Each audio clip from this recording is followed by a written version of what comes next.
約伯記第41章。你能用魚鈎釣上鱷魚麼？能用繩子壓下他的舌頭麼？你能用繩索穿他的鼻子麼？能用鈎穿他的腮骨麼？他豈向你連連懇求，說柔和的話麼？豈肯與你立約，使你拿他永遠作奴僕麼？你豈可拿他當作鳥玩耍麼？豈可為你的幼女將他拴住麼？搭伙的漁夫豈可拿他當貨物麼？能把他分給商人麼？你能用倒鈎槍扎滿他的皮，能用魚叉叉滿他的頭麼？你按手在他身上，想與他爭戰，就不再這樣行吧。人指望捉拿他是徒然的，一見他豈不喪膽麼？沒有那麼兇猛的人敢惹他，這樣誰能在我面前站立得住呢？誰先給我什麼，使我償還呢？天下萬物都是我的。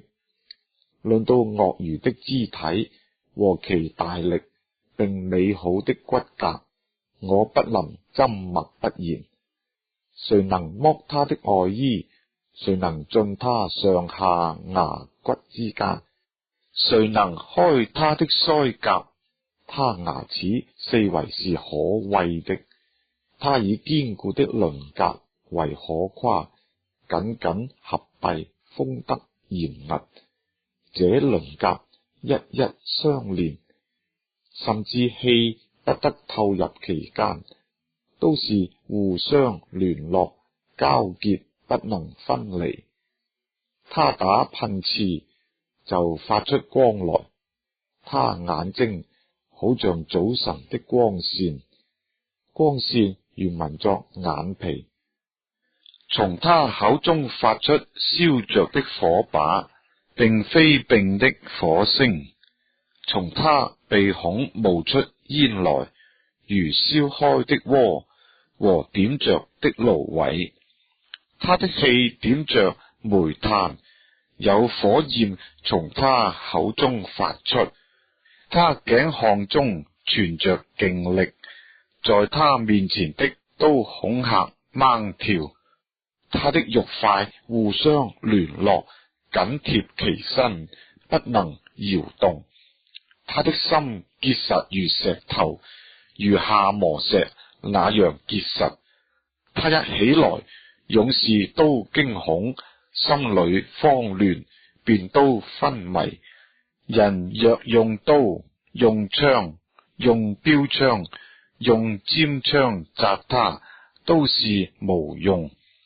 他以鐵為乾草，以銅為欄木，箭不能恐嚇他，使他逃避；彈石在他看為碎秸，棍棒算為禾秸。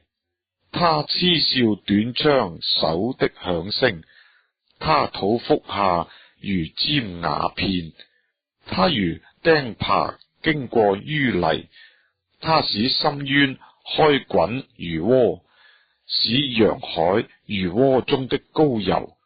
他行的路隨後發光，令人想深淵如同白髮。在地上沒有像他做的那樣無所懼怕。凡高大的，他無不藐視。他在驕傲的水族上作王。